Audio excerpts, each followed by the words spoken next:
চাইছে, স্টেবল হতে চাইছে। স্টেবল হতে গেলে কি করতে চাইবে? এনার্জি লস করতে চাইবে। এনার্জি লস করতে গেলে কি করতে চাইবে?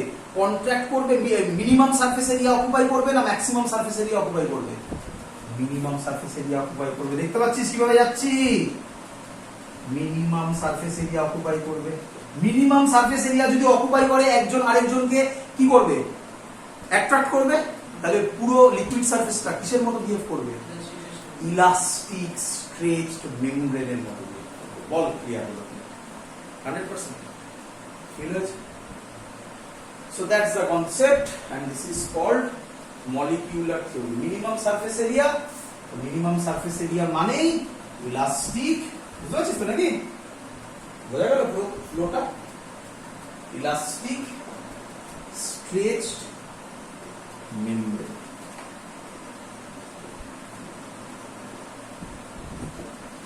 বাড়িতে গিয়ে ইউটিউবে যখন দেব দেখে ভালো করে আবার নোট করে দিন।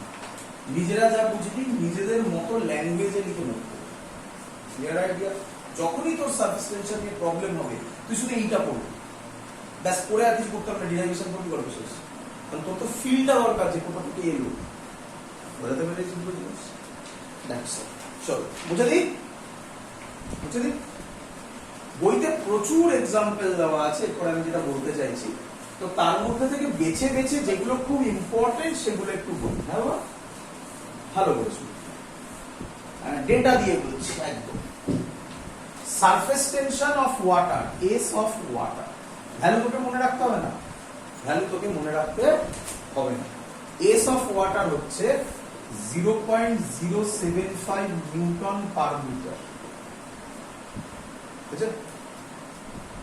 আচ্ছা শোন ভালো করে। Soap S, soap water, soap water বুঝেছিস? কাপড় কাচার কত হয়? 0.03 নিউটন পার মিটার। বল কার সাবস্টেনশন কম? সোপ। তাহলে কাপড় কাচতে সোপ সলিউশন কেন ইউজ করি? এবার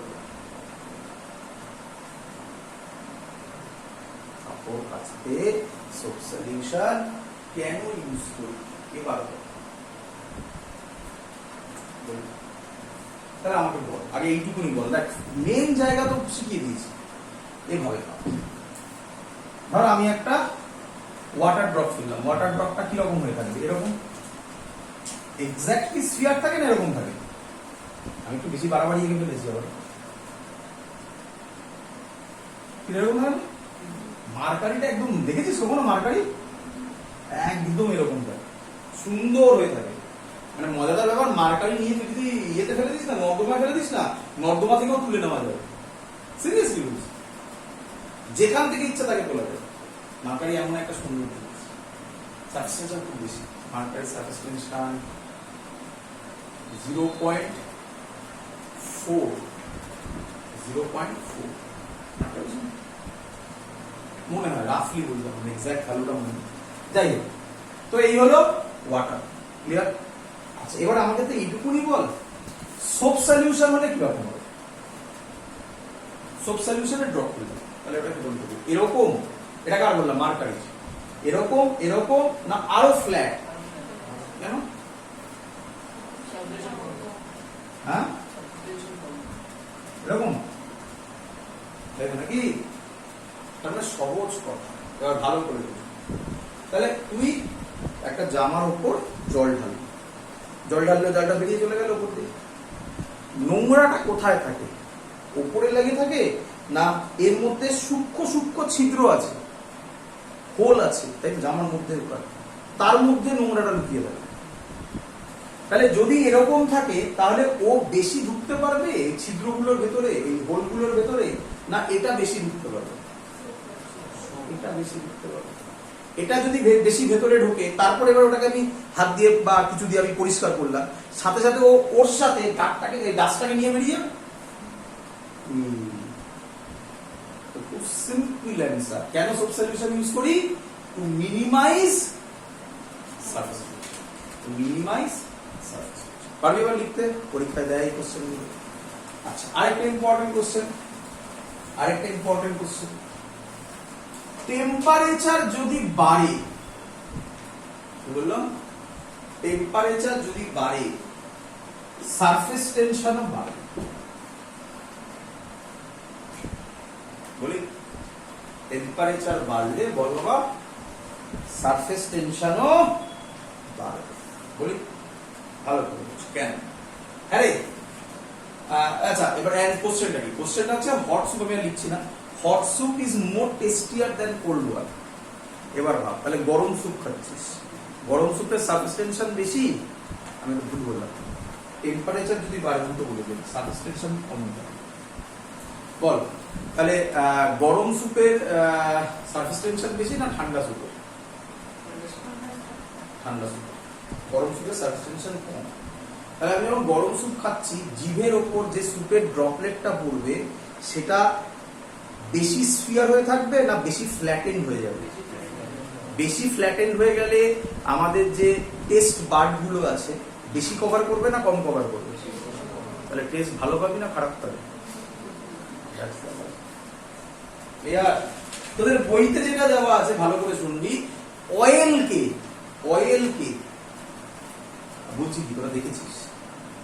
আরে শীতকালে গরম জলের উপর যদি অয়েল ফেলো তাহলে ড্রপলেট আকারে পড়ে থাকে।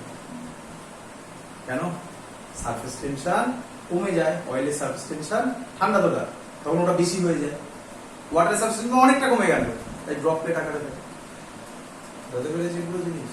তো এই হলো তার বেসিক কনসেপ্ট। ক্লিয়ার? বইতে আরো অনেক কিছু দেওয়া আছে, তো সবই আলটিমেটলি এটাই দাঁড়াবে। ক্লিয়ার? চলো, তার মানে যখনই তোকে এরকম কেউ কোশ্চেন বলবে যেসব জিনিসপত্র কিছু হয় কিনা, তুই কি ভাববি যে সারফেস টেনশন দিয়ে প্রবলেম।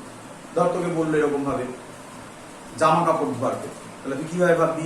সারফেস টেনশন কমাতে হবে, তাহলে সোপ সলিউশনে সারফেস টেনশন কমে যায়। বেশি টেস্ট পেতে হবে, তার মানে কি? সারফেস টেনশন কমাতে হবে। আচ্ছা, কোথাও ধর এরকম বললো ওখানে ড্রপলেটটা খুব সুন্দর থাকে, স্ফিয়ার থাকে, আরেকটা অত স্ফিয়ার থাকে না, যেখানে ড্রপলেট স্ফিয়ার থাকে সেখানে সারফেস টেনশন বাড়বে। এবার যা দেবে তো নিজে বানাতে পারবে। Clear idea? চল এবার বলতে পারিস তোদের মেন থিওরি শুরু। আচ্ছা, তাহলে এটা ফিল হয়েছে ভালো করে শোনার একটা মলিকুলার থিওরি যখন বোঝালাম, সারফেস টেনশনের সাথে আরেকটা প্রপার্টি ইনক্লুডেড, তার নাম সারফেস এনার্জি। বললাম না, সারফেস টেনশনের সাথে আরেকটা প্রপার্টি ইনক্লুডেড, তার নাম সারফেস এনার্জি, তাই তো? তো হেডিং দে সারফেস এনার্জি, তাকে লিখে রাখ। আচ্ছা, পরীক্ষায় কি কোশ্চেন দেয় শোন, পরীক্ষায় কোশ্চেন দেয় সেটাও লিখে রাখিস, আমি আর লিখছি না, কোশ্চেনটা মুখে বলে দিচ্ছি। Show that surface energy is equal to surface tension. Show that surface energy is equal to surface tension.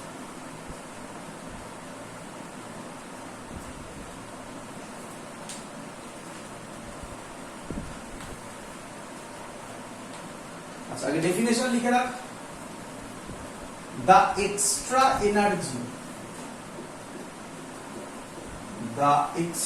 energy possessed by the molecules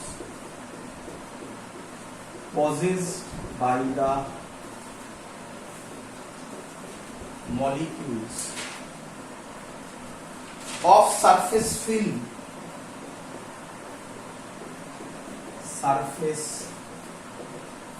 film of unit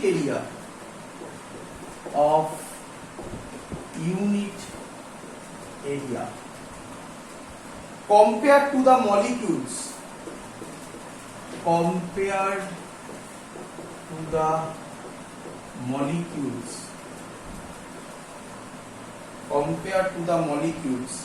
in the interior,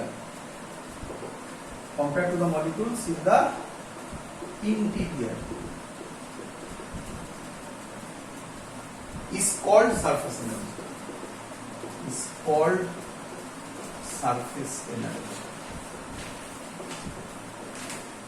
আমি আশা করবো সবাই ডেফিনেশন ধরে ফেলেছো। দেখো, দ্য এক্সট্রা এনার্জি মানে কোথায়? Liquid surface. possessed by the molecule কোথায় কোথাকার মলিকিউল মানে কি বলবো ওটা ল্যাঙ্গুয়েজটা কি সারফেস ফিল্ম বুঝলে অফ ইউনিট এরিয়া তাহলে এখানে একটা ওয়ার্ড এলো কি হলো দেখবেন নিশ্চয়ই অঙ্কে আসবে কম্পেয়ার টু দা কার কম্পেয়ারে টু দা মলিকিউলস ছবি দেখেছিলাম না compare to the molecules in the কেউ কেউ এখানে বাল্ক লেখে বাল্ক মানে একদম in the interior is called বলো একদম পরিষ্কার তো আরেকটা লেখো it is equal to the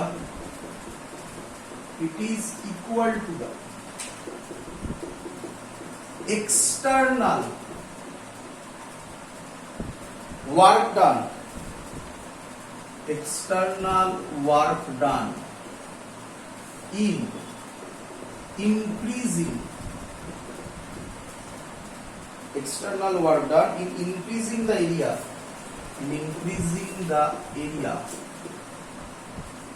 of the surface film by unit amount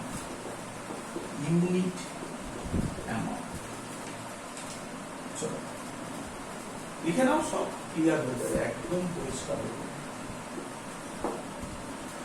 বুঝছো আচ্ছা আরেকটা জিনিস এটা করতে গেলে এটা একটু জানতে হবে আচ্ছা ভালো করে শুনো ওই সেম এক্সপেরিমেন্ট ওই যে যেটা দোকানে কিনতে পাওয়া যায় যেটা বললাম এই সোপ সলিউশন আর মধ্যে ঢুকিয়ে এরকম তুলে ফু দিলেই ওর ডাবলটা হয় ওটা কি সলিউশন ছিল ওটাকে সোপ সরিয়ে দাও ভালো করে বাড়িতে এসে পরিষ্কার করে দিন এবার শুধু জল দাও দিয়ে আবার ওটা দিয়ে এবার তোলো ওপরে কোনো লেয়ার দেখতে পাবে অ্যান্সার লেয়ার ছিল খুব পাতলা তাহলে তার কটা সারফেস হয় একটা সারফেস হয় সোপ ফিল্মের কটা সারফেস হয় দুটো সারফেস এই ব্যাপারে কোনো ডাউট নেই সোপ ফিল্মও খুব পাতলা কিন্তু ওয়াটারের কম্পেয়ারে বলছি ওয়াটারে কটা সারফেস হয় একটা আর সোপ ফিল্মের কটা সারফেস হয় দুটো তাই তুললে একটা চকচক করে না রেইনবো টাইপের কালার আসে না একখানা এটাই হচ্ছে এটা ওই যে রেইনবো কালারটা আছে এটা আমরা ক্লাস 12 এ পড়বো এর নাম হচ্ছে ইন্টারফারেন্স তো এটা কেন হয় বিকজ টু সারফেসেস কটা সারফেস আছে মানে তাহলে একটা নোট বলে জাস্ট লিখে রাখো সোপ সলিউশনস এটা আমি অন্যভাবে বোঝাতে পারবো চিন্তা নেই এটা আমি যেটা বললাম অন্যভাবেও দেখাবো তোমাকে soap solutions have two surfaces clear বাবা এগোই চলো প্রুফ করছি আমরা এখন কি করলাম আমি একটা রেক্ট্যাঙ্গুলার ফ্রেম নিলাম ক্লিয়ার তার মধ্যে একটা স্লাইডিং ওয়্যার নিলাম 2D ফিগার কিন্তু স্লাইডিং ওয়্যারের নাম কি দিলাম এবি বোঝা গেছে এটাকে ডোবালাম ডুবিয়ে তুললাম সোপ সলিউশন তাহলে সোপ সলিউশন সোপটা কোথায় তৈরি হবে এখানে কিরে এখানে সোপ তৈরি হবে হ্যাঁ কি না হবে ফিল্ম তৈরি হবে বল এখানে যদি ফিল্ম তৈরি হয় এই ফিল্মটা এবি কে কোন দিকে টানবে ফিল করে বল কোন দিকে টানবে শিওর একদম ও কি চাইবে মিনিমাম সারফেস এরিয়া করতে তাহলে এদিকে কোন দিকে টানবে এই দিকে টানবে এফ ফোর্সে টানবে আচ্ছা একটা কথা বলে রাখি সেটা হচ্ছে এবিটা হচ্ছে স্লাইডিং একটা ওয়্যার মানে এবিটাকে মুভ করা আমি এর উপর ওয়ার্ক ডান করতে চাই ক্লিয়ার আমি এক্ষুনি যেটা বলবো আমি যদি না বলে দিই তাহলে অনেকে হ্যাঁ হ্যাঁ বলে বেরিয়ে যাবে কিন্তু আমি বলে দেব ওয়ার্ক পাওয়ার এনার্জিতে ভিডিওতে একটা জিনিস বলেছিলাম সেটা এখানেও লাগবে বলছি আমি পুরোটা কমপ্লিট করি তাহলে আমি এর উপর কি করতে চাই ওয়ার্ক ডান করতে চাই তাহলে আমি যদি ওয়ার্ক ডান করি এদিকে তো ও নিজে থেকে এদিকে টানছে এটা কি ফোর্স ইন্টারনাল ফোর্স আমি ওয়ার্ক ডান করবো তাহলে এটা কি ওয়ার্ক ডান হবে এক্সটার্নাল ওয়ার্ক ডান তাহলে আমি ফোর্স কোন দিকে দেব ইন্টারনাল হলে আমি ফোর্স কোন দিকে দেব এদিকে কত ফোর্স দিলাম, এফ। এবি এখান থেকে কোথায় চলে এলো, ছবি এঁকে নেবে সবাই, কোথায় চলে এলো, এ ড্যাশ বি ড্যাশ, কোথায় চলে এলো বলো, এ ড্যাশ বি ড্যাশ। কতটা সরলো, ডেল্টা এক্স অ্যামাউন্ট সরলো, বলো এখন ক্লিয়ার। আমি জানি তোমাদের মধ্যে প্রথম কোশ্চেন চলে এলো, স্যার এদিকে এফ এদিকেও, তাহলে এটা সরছে কি বলো,